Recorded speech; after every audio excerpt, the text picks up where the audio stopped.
8 Habits of Enhancing Your Mind Power with Dr. Steve G. Jones. Module 1, The Subconscious Mind.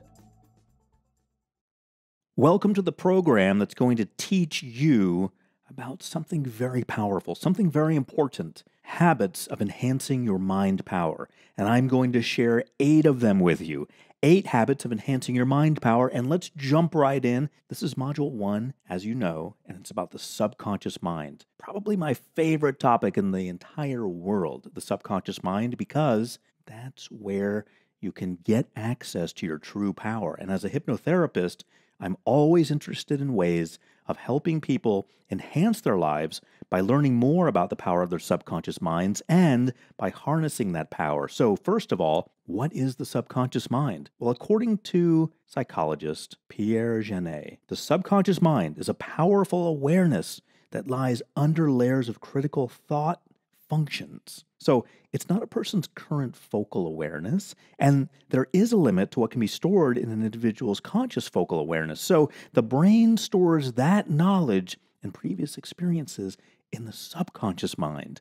The subconscious mind holds details that the conscious mind forgot long ago. So the subconscious mind, or the subconscious, same thing, is a repository for everything a person sees, hears, and any other information the mind collects, but is not able to consciously process into something meaningful. So the subconscious mind is like the bottom of the iceberg. You know, we always say, well, that's just the tip of the iceberg. Well, the subconscious mind is the bottom of the iceberg. It's like the part below the surface of the water, the bigger part, the majority of the iceberg that you don't see when you look at it from the surface. The surface part that you see would be the conscious mind. If we're looking at an analogy, we would say that the iceberg, as an analogy for the mind, the tip of it is the conscious mind. Very small part of it, but it's very obvious. The bottom of the iceberg, the bigger part of it, the part that's affected by the current, the part that's actually allowing it to move around, is the subconscious mind.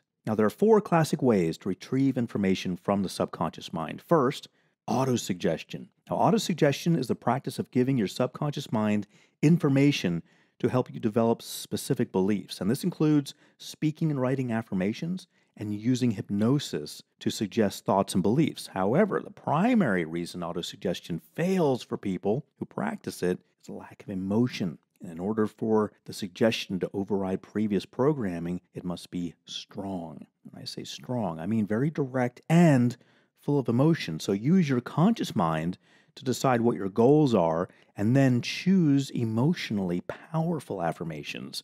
In other words, not something that you're not really excited about. Choose something that you want to work on. I mean, why would you want an affirmation that you're not excited about? Why would you want to move towards something that doesn't get you really into it? So sit in a comfortable chair or just a place that's comfortable and meditate until you're in a trance-like state.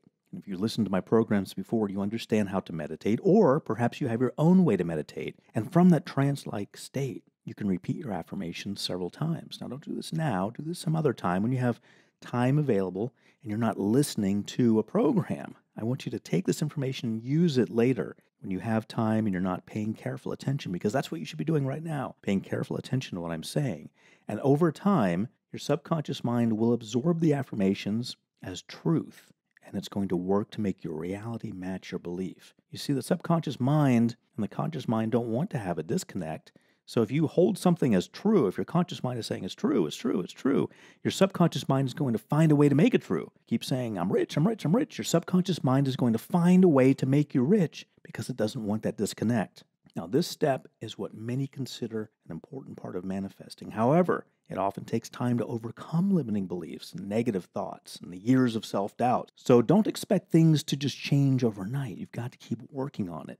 Now, the next, I told you there are 4 classic ways to retrieve information from your subconscious mind. The next is auto-inquisition. Auto-inquisition is similar to autosuggestion, except that you use your subconscious mind and give it questions rather than giving it information. So the best way to use this technique is during the hypnagogia state, or the state between awareness and sleep. Now, during this state, lucid dreaming, astral projection, and hypnotic suggestions are possible. However, some people have used this state to access information in their subconscious minds. These are all uses of that state. And I'm simply talking about the time between the time you're awake and the time you're asleep. Either coming or going. Either you're falling asleep or just waking up and you're in that in-between zone. You're not quite awake, not quite asleep. That's all I'm talking about with that big word, hypnagogia. So some people have used this state to access information from their subconscious minds. That can be very powerful. Now, notable people who have used this technique include, of course, Napoleon Hill. When I said autosuggestion, if you've read his book, Think and Grow Rich, that may have rung a bell for you because he talks a lot about the power of autosuggestion. Also, Deepak Chopra and Beethoven and Bach and Thomas Edison, a lot of people have used this technique. Now, in order to keep himself in the state, Edison sat in his favorite chair holding a brass ball over a brass bowl. And as he started to doze off, his hand would relax and drop the ball into the bowl. And the sound would wake him up, but he wouldn't be fully conscious. In that state that he was in, he could ask his subconscious brain questions about his current situation. His subconscious mind could reveal information to him. So whatever he was working on, he could sit with a brass ball in a chair, and he would start to doze off, and it would slip out of his hand because his hand would open a little bit. It would fall into the brass bowl, and he would wake up just enough to realize, hey, I'm conscious, but I've also got access to my subconscious mind. And that was very resourceful for him. He was able to then work on things that he wanted to work on. We all know how successful Thomas Edison was. Now, the next way to retrieve information from your subconscious mind is visualization. Visualization is the process of seeing images in your conscious mind in order to influence your subconscious mind. In that sense, it's like autosuggestion, except that you're using images rather than words. Now, visualization is more complex than autosuggestion because in order for it to be effective, you have to hold the image in your mind rather than repeating a litany of words. Now, the images also have to be as detail-oriented as possible. And over time, you're going to want to imagine a full experience, including sight, sound, smell, sensations, colors, everything down to the smallest detail. Just like autosuggestion, though, visualization does not work overnight, usually. Now, I like to say nothing's impossible, so it can happen, but it usually doesn't. It usually gets practiced over time, and the visualization should become richer with detail at each session. And your visualization should also be attached to a strong emotion. Remember that. That's a key element in all of this.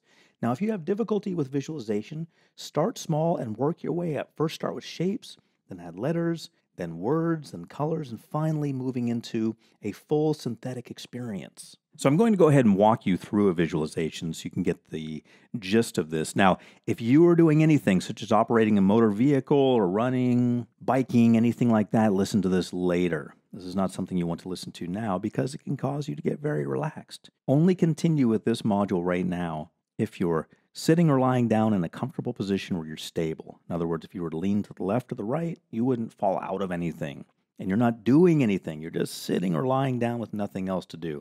If you're doing something else, then listen to the rest of this recording later, because I'm going to guide you through a visualization before we go on with the rest of this module. So be sure to only be sitting or lying down when you listen to the rest of this module. So if you're still listening, my understanding is you're sitting or lying down, and we are ready to continue.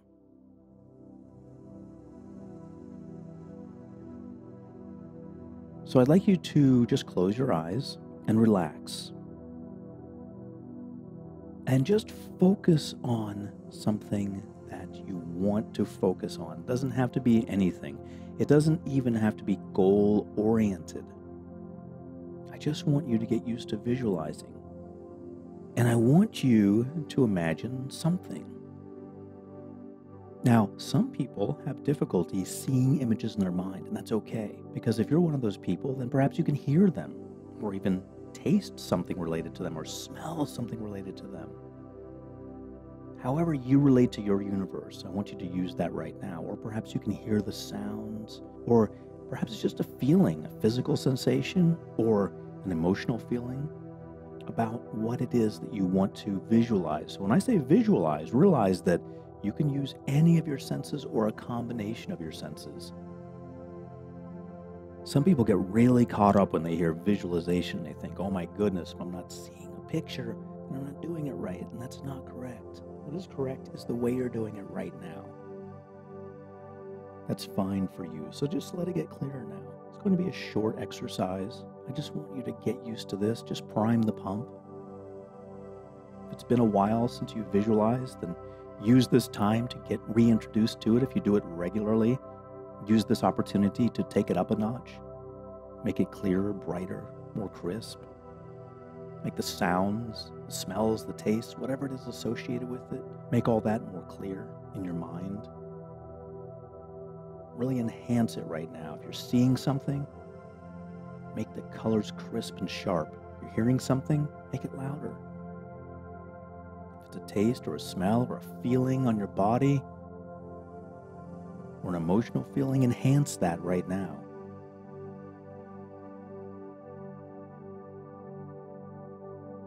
That's right. So when I say a full synthetic experience, I mean that you're really not experiencing that right now, are you? You're just imagining it. But make it full. Make this experience as close to reality as possible right now. And again, you don't have to imagine anything in particular. It doesn't have to be a new car, or a new house, or just priming the pump. You can use this later for anything you want to use it for. Imagining that new car, new house, that relationship, your life working better, whatever you want to imagine. But right now, at this moment, you're just using this technique to refine it. Or, if it's your first time, to get introduced to it. That's right. Just take a few moments to relax in that as I talk. Over time, you're going to want to get better at this, meaning you make it clearer. You make things more distinct. And you also start focusing on things that you want to manifest in your life, things that you're working on, goals that you have.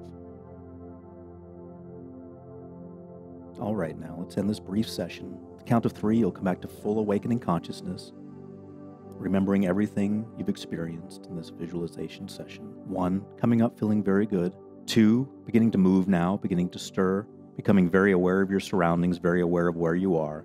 At the count of the next number, you'll be wide awake, full of natural energy, ready for the rest of this module. All right, now 3, eyes open, wide awake. And take at least a half hour before doing anything, like driving a car or jogging or riding a bike or anything that involves you having to pay attention to what you're doing. And let's continue with the module because we've got more ground to cover. The fourth and final way to retrieve information from your subconscious mind is listening to classical music. Now I know that's off the beaten path, isn't it? Classical music, how could that possibly be a technique? But it works for some people. Now I'm giving you 4 possibilities here. Auto-suggestion was the first one, then auto-inquisition, and then visualization, we just finished that, and now listening to classical music. There's something about classical music. I was in a cab the other day, and the cab driver had classical music on, which is very unusual, but it reminded me of this technique that I discovered years ago. Music therapists have shown that listening to artists such as Bach, Beethoven, Mozart awaken higher brain functions, and they can also boost an individual's capacity for intelligent thought, and it increases creativity and intuition. This phenomenon is referred to as the Mozart effect. And further studies found that listening to classical music increased children's scores on IQ tests. Agriculturalists also found that classical music correlated with plants growing more quickly and bearing more fruit. So don't underestimate your ability to use classical music to enhance your ability to retrieve information from your subconscious mind, to start that dialogue, to open that door so you can get information from your subconscious mind, so you can communicate with your subconscious mind, not just getting information, but also putting information in there, positive information that you want to have in there. All right, so I don't need to give an example of classical music. I've named a few artists, Bach, Beethoven, Mozart, and you can look into them, look into their music, and give it a shot. Play classical music and focus on retrieving information from your subconscious mind and or putting information there. Now also realize that you can enhance your subconscious mind power by exercising it. A morning session, for example, would consist of 15 to 20 minutes of solo piano music, such as Mozart or Beethoven, while visualizing your goal. You can create as much detail in the visualization as you want, and the music should not be too loud because this can distract your mind from the visualization. It should be just the right volume. You'll learn this by experience, by what works for you. Also, here's a suggested afternoon session that I think you might find very beneficial. As you begin the process of enhancing your mind power, you may have to work in several sessions a day. I know the whole work idea, but believe me, it pays off. And as you become more advanced, you may be able to reduce the number of sessions and just increase the duration of each one. But a 15 to 20 minute string music session, you're listening to string music, such as Bach or Handel, for example, while you work with auto-inquisition. And you're going to want to listen to this module again to review what auto-inquisition is, but that can be very powerful.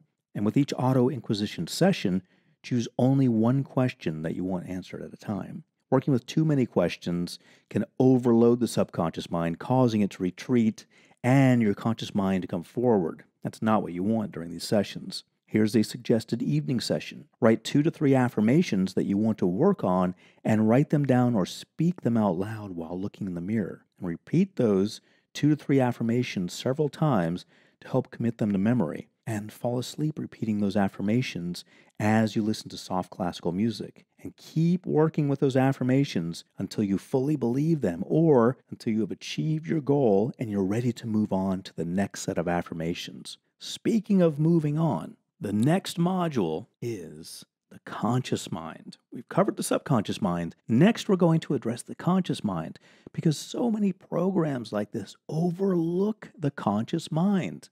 I mean, the subconscious mind is the bottom of the iceberg, isn't it? It's where all the action is. It's where everything's happening. But the conscious mind is very important too. You've got to get both in line with what you're working on. So get ready to join me in Module 2 as we talk about the conscious mind. I'm Dr. Steve G. Jones, hoping you have an outstanding day.